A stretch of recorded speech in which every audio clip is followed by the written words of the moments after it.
Viewers break तो बाद तुहाडा स्वागत है जी डॉक्टर साहब। हुण साडे दर्शकां नूं दसो अज दा कोई सियासी मुद्दा। ਸਭ ਤੋਂ ਪਹਿਲਾਂ ਅਸੀਂ ਇਹ ਖਿਮਾ ਚਾਹਾਂਗੇ ਕਿ ਕੱਲ ਦਾ ਪ੍ਰੋਗਰਾਮ ਅਸੀਂ ਇਸ ਲਈ ਨਹੀਂ ਕਰ ਸਕੇ ਕਿਉਂਕਿ ਨਿਊਯਾਰਕ ਦੇ ਵਿੱਚ ਬੜਾ ਜ਼ਬਰਦਸਤ ਫਲੈਸ਼ ਫਲੱਡ ਸੀ, ਉਹਦੇ ਕਰਕੇ ਕਾਫੀ ਹੈਵੀ ਰੇਨ ਔਰ ਸਾਨੂੰ ਦੋਨੋਂ ਹੀ ਪ੍ਰੋਗਰਾਮ ਇਹ ਵੀ ਔਰ TV 84 ਨਿਊਜ਼ ਜਿਹੜੇ ਨੇ ਉਹ ਰਿਪੀਟ ਪ੍ਰੋਗਰਾਮ ਲਾਣੇ ਪਏ, ਉਸ ਲਈ ਅਸੀਂ ਮਾਫੀ ਚਾਹੁੰਦੇ ਜੀ।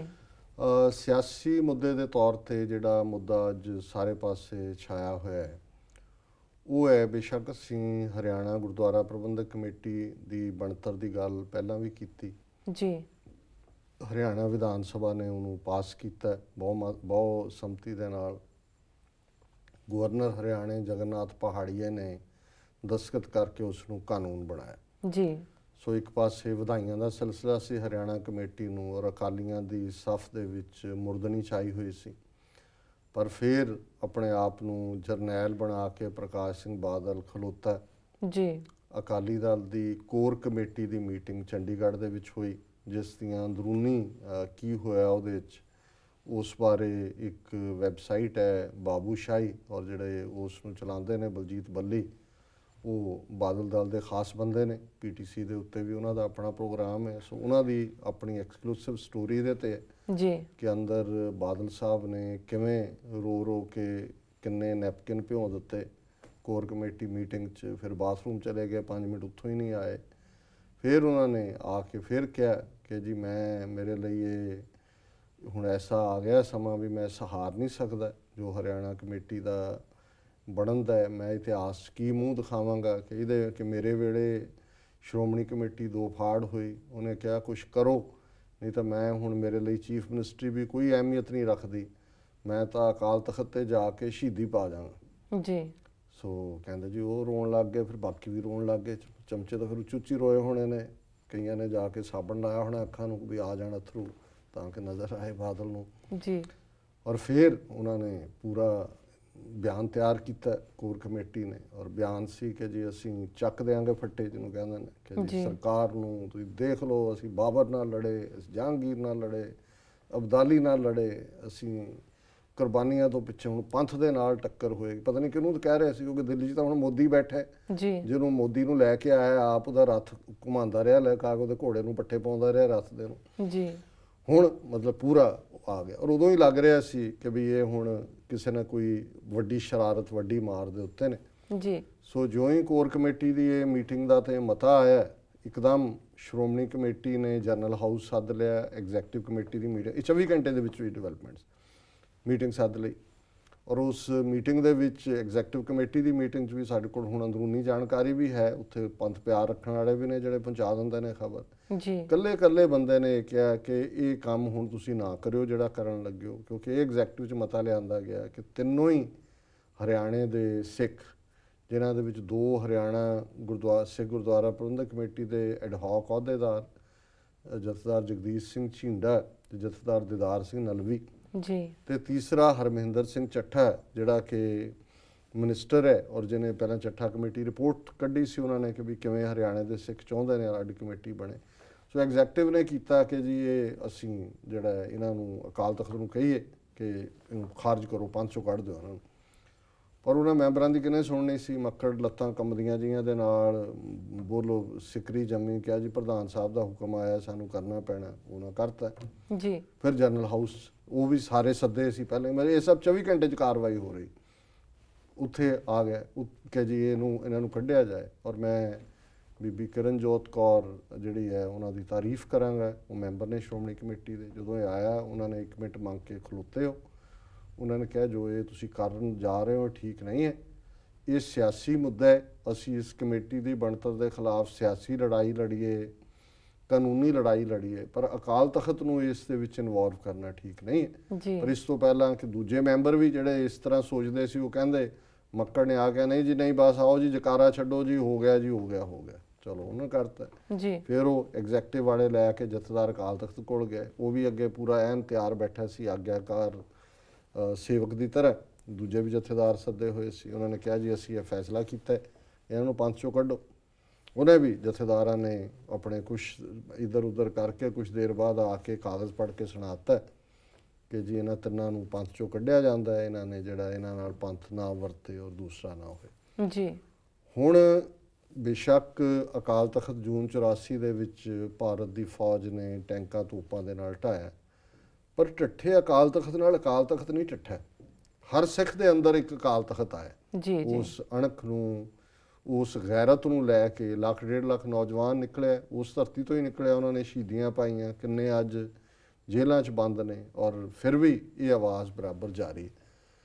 ਹੁਣ ਜੋ ਕੁਝ ਹੋ ਰਿਹਾ ਅਕਾਲ ਤਖਤ ਦੇ ਨਾਂ ਤੇ, ਹੁਣ ਅਕਾਲ ਤਖਤ ਢੱਠ ਰਿਹਾ ਜੀ। ਔਰ ਇਹ ਮੌਜੂਦਾ ਜਥੇਦਾਰ ਔਰ ਇਹ ਢਾਂਚਾ, ਬਾਦਲ ਤਾਂ ਆਪਣੀ ਖੇਡ ਤੇ ਹੈ ਪਹਿਲੇ ਦਿਨ ਤੋਂ ਹੀ, ਪਰ ਜਿਸ ਹੱਦ ਤੱਕ ਅੱਜ ਅਕਾਲ ਤਖਤ ਦੇ ਜਥੇਦਾਰ ਬਿਲਕੁਲ ਹੀ ਬਾਦਲ ਦੇ ਤਨਖਾਹੀਏ ਬਣ ਗਏ ਨੇ, ਇਹ ਬੜਾ ਝਟਕੇ ਵਾਲੀ ਗੱਲ ਹੈ। ਔਰ ਇਹ ਗੱਲ ਸਿਰਫ ਮੇਰੀ ਸੋਚ ਨਹੀਂ ਹੈ, ਇਹਨਾਂ ਦੇ ਅੰਦਰੂਨੀ ਜਿਹੜੇ ਅਕਾਲੀ ਦਲ ਦੇ ਵਿੱਚ ਬੈਠੇ ਹੋਏ ਵੀ, ਜਿਹੜੇ ਬਾਦਲ ਦਲ ਦਾ ਬੇਸ਼ੱਕ ਹਿੱਸਾ ਨੇ ਲੇਕਿਨ ਪੰਥ ਦਰਦ ਰੱਖਦੇ ਨੇ, ਉਹਨਾਂ ਦੇ ਵਿੱਚ ਸ਼੍ਰੋਮਣੀ ਕਮੇਟੀ ਮੈਂਬਰ ਵੀ ਨੇ, ਉਹਨਾਂ 'ਚ ਇੱਕ ਦੋ ਐਗਜ਼ੈਕਟਿਵ ਮੈਂਬਰ ਵੀ ਨੇ। ਇਹ ਫੀਲਿੰਗਸ ਉਹਨਾਂ ਨੇ ਵੀ ਮੇਰੇ ਨਾਲ 1 to 1 ਕਨਵੇ ਕੀਤੀਆਂ ਕਿ ਜੀ ਬਹੁਤ ਮਾੜਾ ਕੰਮ ਹੋਇਆ ਔਰ ਬਹੁਤ ਨੁਕਸਾਨ ਹੋਇਆ। ਹੁਣ ਇਸ ਸਾਰੇ 'ਚੋਂ ਬਾਦਲ ਫਿਰ ਇੱਥੇ ਨਹੀਂ ਰੁਕਿਆ, ਉਹ ਇੱਧਰ ਪੰਜਾਬ ਦੇ ਵਿੱਚ ਬਜਟ ਪੇਸ਼ ਹੋ ਰਿਹਾ ਸੀ ਅਸੈਂਬਲੀ 'ਚ, ਉੱਥੇ ਵੀ ਨਹੀਂ ਗਿਆ। ਉਹ ਆਪਣੇ ਦੋ ਤਿੰਨਾਂ ਨੂੰ ਲੈ ਕੇ ਦਿੱਲੀ ਪਹੁੰਚ ਗਿਆ ਜੀ, ਫੁੱਲਾਂ ਦੇ ਗੁਲਦਸਤੇ ਲੈ ਕੇ, ਰਾਜਨਾਥ ਸਿੰਘ ਹੋਮ ਮਿਨਿਸਟਰ ਨੂੰ, ਅਰੁਣ ਜੇਤਲੀ ਵਿੱਤ ਮੰਤਰੀ ਨੂੰ, ਕਿਸੇ ਇੱਕ ਅੱਧੇ ਹੋਰ ਨੂੰ। ਤੇ ਉੱਥੇ ਵੀ ਜਾ ਕੇ ਉਹਨੇ ਕਿਹਾ ਕਿ ਜੀ ਮੈਂ ਇਹ ਰੋਕੋ ਹਰਿਆਣਾ ਕਮੇਟੀ ਬਣਨੀ, ਨਹੀਂ ਤਾਂ ਮੇਰੇ ਲਈ ਮੁੱਖ ਮੰਤਰੀ ਦੀ ਕੁਰਸੀ ਕੋਈ ਮਾਇਨਾ ਨਹੀਂ ਰੱਖਦੀ ਜੀ। ਉਹ ਐਂ ਲੱਗਦਾ ਜਿਵੇਂ ਉਹਨੇ ਹੁਣ ਮੇਥੀ ਲਿਆ ਵੀ ਕਿ ਤੂੰ ਛਾਲ ਮਾਰਨੀ ਹੈ, ਸ਼ਹੀਦੀ ਦਾ ਕੀ ਪਾਉਣੀ ਹੈ। ਸ਼ਹੀਦੀ ਪਾਉਣੀ ਹੁੰਦੀ ਅੱਜ ਹੀ ਰੇਡੀਓ ਪ੍ਰੋਗਰਾਮ ਅੱਜ ਦੀ ਆਵਾਜ਼ ਹੁੰਦਾ ਟੋਰਾਂਟੋ, ਮੇਰਾ ਸ਼ਾਮ ਇੰਟਰਵਿਊ ਸੀ, ਤਾਂ ਉਹਨਾਂ ਨੇ ਵੀ ਇਹ ਸਵਾਲ ਪੁੱਛਿਆ ਜੀ।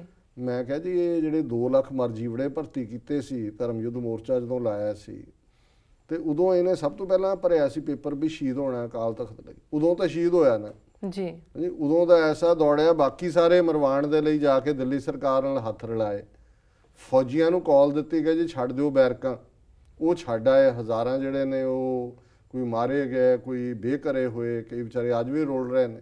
ਇਹ 5ਵੀਂ ਵਾਰ ਮੁੱਖ ਮੰਤਰੀ ਬਣ ਗਏ ਜੀ। ਸੋ ਇਸ ਸਾਰੇ ਦਾ ਜਿਹੜਾ ਪਾਰਟ ਹੈ, ਔਰ ਫਿਰ ਇਹ ਪੁੱਛਿਆ ਜਾ ਰਿਹਾ, ਮੈਨੂੰ ਇਸ ਪ੍ਰੋਗਰਾਮ 'ਚ ਵੀ ਪੁੱਛਿਆ ਗਿਆ ਕਿ ਹੈ ਕੀ ਹੈ।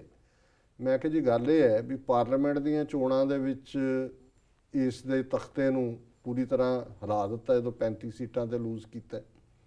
ਇਹਨੂੰ ਲੱਗਾ ਵੀ ਮੇਰਾ ਐਮਪਾਇਰ ਹਿੱਲ ਗਿਆ, ਜਿਹੜਾ ਉਹਨੇ ਆਪਣੀ ਜਾਨਸ਼ੀਨ ਸੁਖਬੀਰ ਬਾਦਲ ਖੜਾ ਕੀਤਾ, 30 ਸਾਲ ਰਾਜ ਕਰਨਾ।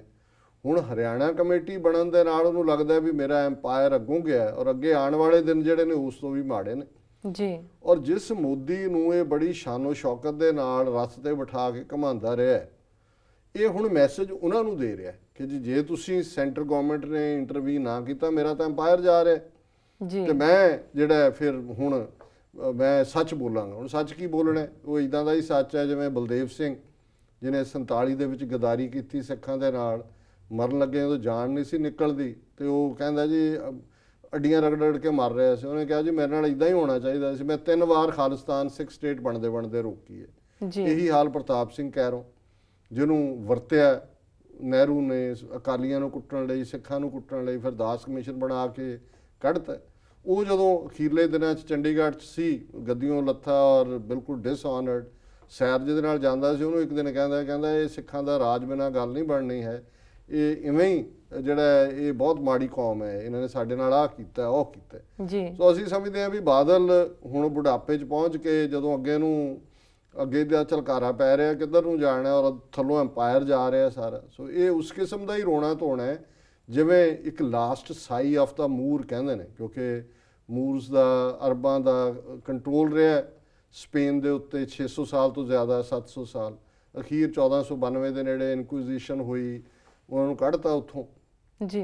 ਉਹ ਸਮਝੌਤਾ ਕੀਤਾ ਉਹਨਾਂ ਦੇ ਨਾਲ ਕਿ ਜੀ ਤੁਹਾਨੂੰ ਸੇਫ ਪੈਸੇਜ ਦਿੰਦੇ ਆ, ਤੇ ਜਿਹੜਾ ਉਸ ਵੇਲੇ ਦਾ ਬਾਦਸ਼ਾਹ ਸੀ ਉਹ ਜਾ ਰਿਹਾ ਅਖੀਰਲਾ ਪਹਾੜੀ ਦੇ ਉੱਤੇ ਆ ਕੇ ਪਿੱਛੇ ਮੁੜ ਕੇ ਦੇਖਦਾ ਸਪੇਨ ਦੀ ਉਸ ਖੂਬਸੂਰਤ ਵਾਦੀ ਵੱਲ, ਤੇ ਅੱਖਾਂ 'ਚ ਉਹਦੇ ਅਥਰੂ ਵਗਦੇ ਨੇ ਜੀ। ਤੇ ਉਹਦੀ ਮਾਂ ਜਿਹੜੀ ਹੈ ਉਹਦੇ ਨਾਲ ਜਾ ਰਹੀ ਹੈ, ਉਹਨੂੰ ਕਹਿੰਦੇ ਆ don't cry like a woman what you couldn't defend like a man ਜੀ। ਜਿਹੜੀ ਚੀਜ਼ ਤੂੰ ਬੰਦੇ ਦੀ ਤਰ੍ਹਾਂ ਜਿਸ ਦੀ ਰੱਖਿਆ ਨਹੀਂ ਕਰ ਸਕਿਆ, ਹੁਣ ਜਨਾਨੀਆਂ ਨੂੰ ਅਥਰੂ ਨਾ ਘੇਰ ਜੀ ਜੀ। ਸੋ ਮੈਂ ਸਮਝਦਾ ਹਾਂ ਵੀ ਇਹ ਪ੍ਰਕਾਸ਼ ਬਾਦਲ ਜਿਹੜਾ ਕਿ ਉੱਥੇ ਰੋ ਕੇ ਉਹਨੇ ਪੂਰਾ ਡੱਬਾ ਜਿਹੜਾ ਫੇਸ਼ੀਅਲ ਟਿਸ਼ੂਆਂ ਦਾ ਉਹ ਭਿਉਂ ਦਿੱਤਾ, ਇਹ ਡਰਾਮੇਬਾਜ਼। ਤੂੰ ਜਿਹੜਾ ਪੰਥ ਦਾ ਨੁਕਸਾਨ ਕੀਤਾ, 5.5 ਸਦੀਆਂ ਦੇ ਇਤਿਹਾਸ 'ਚ ਇਸ ਕਿਸਮ ਦਾ ਕੋਈ ਨਹੀਂ ਆਇਆ ਜੀ ਕਿ ਜਿਹਨੇ ਇੰਨਾ ਜ਼ਿਆਦਾ ਨੁਕਸਾਨ ਕੀਤਾ ਹੋਏ। ਇਹ ਹੁਣ ਇੱਕ ਨਵਾਂ ਡਰਾਮਾ ਹੈ ਔਰ ਇਸ ਡਰਾਮੇ ਦੇ ਵਿੱਚ ਜਿਹੜਾ ਹੈ ਉਹ ਸਾਰੇ ਜਿਹੜੇ ਨੇ ਸਣੇ ਅਕਾਲ ਤਖਤ ਉਹਨੇ ਸਾਰੇ ਲਬੇੜ ਦਿੱਤੇ ਨੇ ਵੀ ਇਸ ਕਿਸਮ ਦੇ ਮਰਦੇ ਵੀ ਜਾਂਦੇ ਵੀ ਨੁਕਸਾਨ ਕਰਕੇ ਹੀ ਜਾਂਦੇ ਨੇ ਜੀ ਵੀ ਇਹਨੇ ਜਾਂਦਿਆਂ ਵੀ ਕਹਿੰਦੇ ਨੇ ਉਹ ਜਿਹੜਾ ਮਾੜਾ ਜਿੰਨ ਆ ਕੇ ਵੜ ਜਾਂਦਾ, ਜਾਂਦਿਆਂ ਵੀ ਬਨੇਰਾ ਭੰਨ ਜਾਂਦਾ। ਜੀ ਇਹ ਹੁਣ ਭੰਨ ਤਾਂ ਬਨੇਰਾ ਹੀ ਰਿਹਾ ਆਪਣੇ ਵੱਲੋਂ, ਪਰ ਬਨੇਰਾ ਭੰਨਣ ਦੇ ਬਹਾਨੇ ਜੋ ਅਕਾਲ ਤਖਤ ਦੀ ਪ੍ਰੈਸਟੀਜ ਨੂੰ ਹਾਰਮ ਕੀਤਾ ਇਹਨੇ, ਇਹ ਇਸ ਫੈਸਲੇ ਨਾਲ ਇਹ ਜਿਹੜਾ ਹੈ ਇਹ ਨਾਕਾਬਲੇ ਮੁਆਫੀ ਹੈ।